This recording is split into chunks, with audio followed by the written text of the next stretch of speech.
Hi, my name is Ali Bhatti. I'm a postdoc at UC Santa Cruz. My dissertation research focused on assessment in science education, where I looked at a course called Bioinspired Design at UC Berkeley and measured student outcomes related to student success. My work now focuses on assessment still, but this time in the context of field courses, specifically field biology courses at UC Santa Cruz, and measuring the impact of those courses on student outcomes.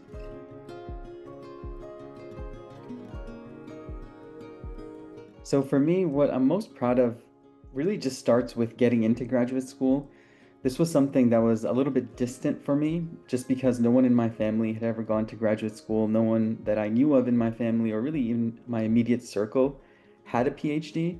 So this was something very new to me. So just to get into graduate school was something, but especially getting into UC Berkeley was a huge part of just a feeling of success to start things off, because when I was looking into programs, or even when I was just generally looking into just biology overall, I always looked at folks who, let's say, won a Nobel Prize and looked into where do they go to school? Where do they get trained? And a lot of the times it was UC Berkeley. UC Berkeley has a lot of Nobel Prize winning scientists, especially in the biology world and even in chemistry, etc. So it was always such a big accomplishment to me to feel like, wow, like I'm at a place where many Nobel Prize winning scientists have been trained, and that's where I'm going to be. So that was really a great accomplishment for me just to start things off.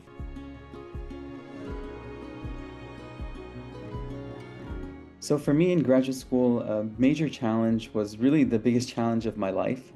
So in my first year of graduate school, my mom unexpectedly and very unfortunately passed away. So to give some background, I'm a very big family person. So I had grown up in New Jersey my whole life. And so moving to graduate school in California was a big change for me as someone who's very close to my family and my friends in New Jersey. So I didn't have anyone in California. So in that first year when I moved to California, everything was going well. But then unfortunately, right before the pandemic began, my mom passed away. And so she was in a situation where she passed away and none of us could get to her because she was overseas. She was flying back from Pakistan where she was visiting family. There was an emergency on the airplane, medical emergency for her on the airplane. They had to land the airplane in Azerbaijan. And at that point, she was there in the Azerbaijani hospital, and that's where she ended up passing away. In all of this, what was really tough was one, yes, graduate school is happening, but that just didn't matter at the moment. More so than anything, it was just this feeling of helplessness, this feeling of there's nothing we can do. And most of that is tied to the context of the situation. This was happening in March of 2020, and that was right at the moment in which the pandemic was about to begin. The world was about to shut down. And so that made things so much more difficult for all of us because none of us could get to Azerbaijan. What we were told by the US consulate who was there, who was in communication with us, was that if you come here and you get sick, you cannot go back. And so this was just truly, truly horrible situation. I just remember feeling like, is there a point to anything anymore when it comes to school, work, whatever it might be? Because at that point, I was in California alone. Eventually, I decided that, I have to get back to New Jersey to just be with family. And so once I made that decision, that was a big part of just this whole moment of, okay, what am I going to do about school? That wasn't something that I was thinking about at all until the fact that the dust kind of settled a little bit and we had to figure out, okay, what's the next step? So really this challenge was all about trying to navigate the most difficult thing that could possibly happen to me because my mom was very, very close to me. I was very close to her. She was the closest person in my life. So it was just really difficult to go through this experience while at the same time going through a major life change, while at the same time going through the major global crisis of a pandemic that was beginning at that very moment. So you have those things all coming together and you're trying to do a PhD on top of that. So there was, throughout these moments, I really had to evaluate whether or not I wanted to do this, if I wanted to get this PhD. And the difficult part about this was so much of me wanted to just be like, okay, let's stop the PhD because my dad was alone at this point. And coming from my cultural background, usually as the only son in the family, it's your responsibility to kind of make sure your parents are taken care of. And in this case, my younger sister was doing her own thing, my older sister was doing her own thing, and they had their own families at that time. And so really what it came down to was, am I supposed to stop? Am I supposed to stop the PhD? Am I supposed to stop the graduate school, go back to my dad, get a job in New Jersey, and just continue life as I was before the graduate school scenario came in?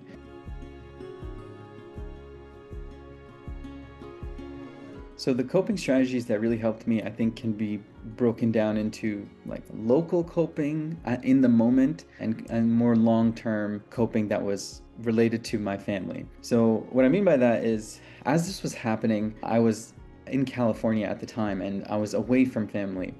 And so there were a couple of days where we knew something terrible had happened. We're all just thinking the worst. And so in that moment, I really leaned in heavily to the family that I developed in California. And I say that very confidently because I ended up being in a house with a few other guys who became really now what I would consider my lifelong friends. And so as this was happening, what I really realized was this community, this community that had developed here in California, was my first immediate local sort of support system. And that was something that I was very fortunate to have.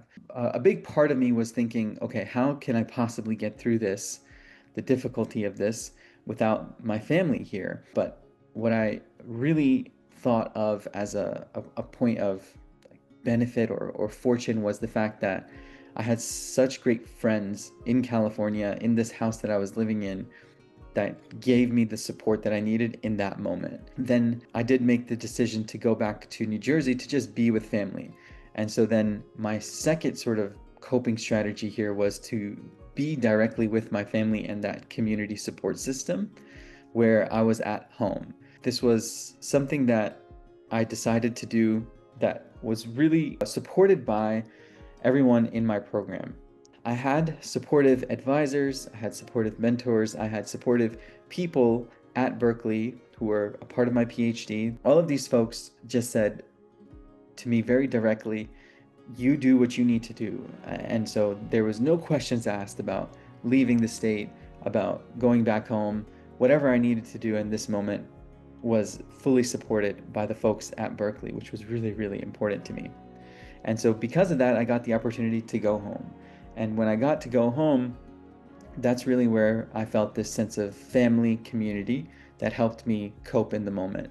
Coping is really just, it's a word that I can't even use to describe how we dealt with the situation, just because it was very much impossible to cope, considering the suddenness of the situation, considering the unexpected nature. But at the same time, when you have folks around you who are the closest people to you, that physical proximity to them and being in the same house, that all mattered. That all was a huge part of getting through this tragedy together. So that was a big part of the overall coping in the moment, at least.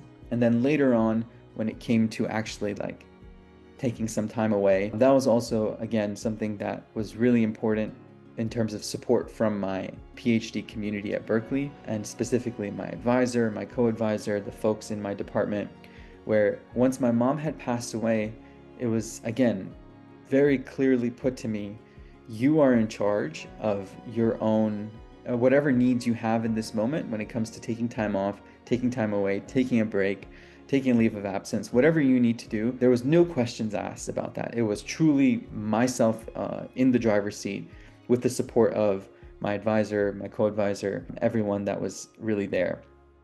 So another coping strategy that was somewhat unique to me, and I say this with caution, was that the work of the PhD, the actual research, the actual taking courses, the actual doing the PhD, was something that I really used in that time after I'd taken some time off, after I had really collected myself and figured out, okay, what is going to be the path forward. Doing the PhD was in and of itself a coping strategy or a coping mechanism, because the work was something that I loved. I'm very fortunate to do what I love, and the PhD and everything about it was still something that I loved. So I was able to, let's say, distract myself with that work. And that's something that works for me. When I put my mind to something that is not necessarily the difficulties of the scenario at hand, or just focusing my efforts on something that I do care about, such as research or going to doing the coursework at that time. This really helped. And I would say teaching as well. Teaching was a big outlet for me because I love teaching. And so in the moment, I had the opportunity to go back to teaching, at least virtually, which was something we were all trying to figure out how to do. But as someone who's just interested in this world of education, it was a live experiment. And so I really immersed myself in that, trying to figure out ways to improve student learning through this pandemic, through the Zoom systems that we were all learning at the time. So all in all, using the actual PhD as a means of distraction, I think a good distraction was really important throughout all of this as I was coping through the loss of my mom.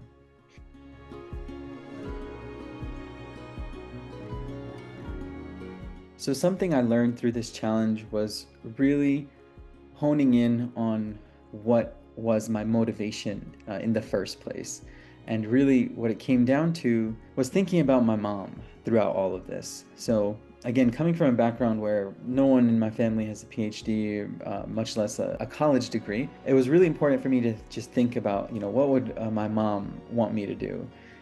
And that ended up being a really important means of motivation to get through this difficulty. And from that point on, what I really was able to learn was that if I can get through this, the most difficult thing that ever happened to me, then I can get through anything. And that was a really empowering feeling, because when you are truly faced with the worst thing that you ever could face in your life, and you get through it in whatever way that you can, I certainly would say that I'm through it completely, and every day it still hurts. But at the same time, when you're able to at least get through it in some capacity, for example, finishing my PhD and getting a PhD after all of this, you really learn that you can do anything. You can get through the most difficult scenarios. It's almost as if this challenge that was related to losing my mom set me up so that I can face any challenge. And there are a lot of challenges that come in this world of academia when it comes to rejection, or as I call it, redirection. And so you have to be able to deal with those things. And so if I was able to deal with the loss of my mom, I can deal with anything when it comes to any other potential roadblock, failure, difficulty throughout this process. So really it came down to the fact that I have now this ability to always think back to the fact that I got through something very difficult. Whatever the situation is now is never nearly as difficult. And so I can get through this new situation in whatever way I need to, just given the fact that I have now this life experience behind me, where I really do feel like, okay, I've gone through the worst part. I can get through any other part.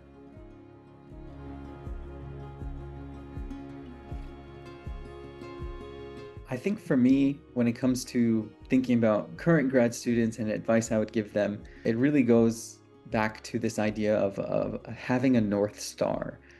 Thinking about what is the reason you started this in the first place. For me, it was, yes, related to, my own professional development, my own pursuit of knowledge, my own belief that, yes, I want to get a PhD. But more so than that, I was really motivated by the community and family around me.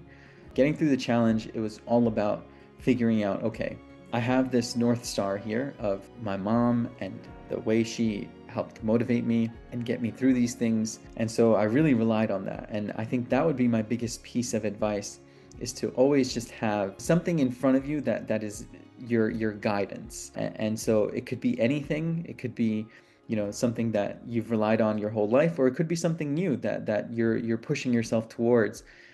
But I think when you're going through graduate school, you have so many different obstacles that pop up left and right, and it can be very easy to be misguided based on those obstacles. But at the same time, when you have something that's really, really substantial in terms of a North Star, something that's really strong that you always refer to and think about, it really helps keep you guided on that path despite those obstacles and through those obstacles. And so I really think it's about just figuring out, okay, what is the reason I'm doing this, and honing in on that and using that as a means of motivation to get through the challenges. Thanks for watching Failsafe Science.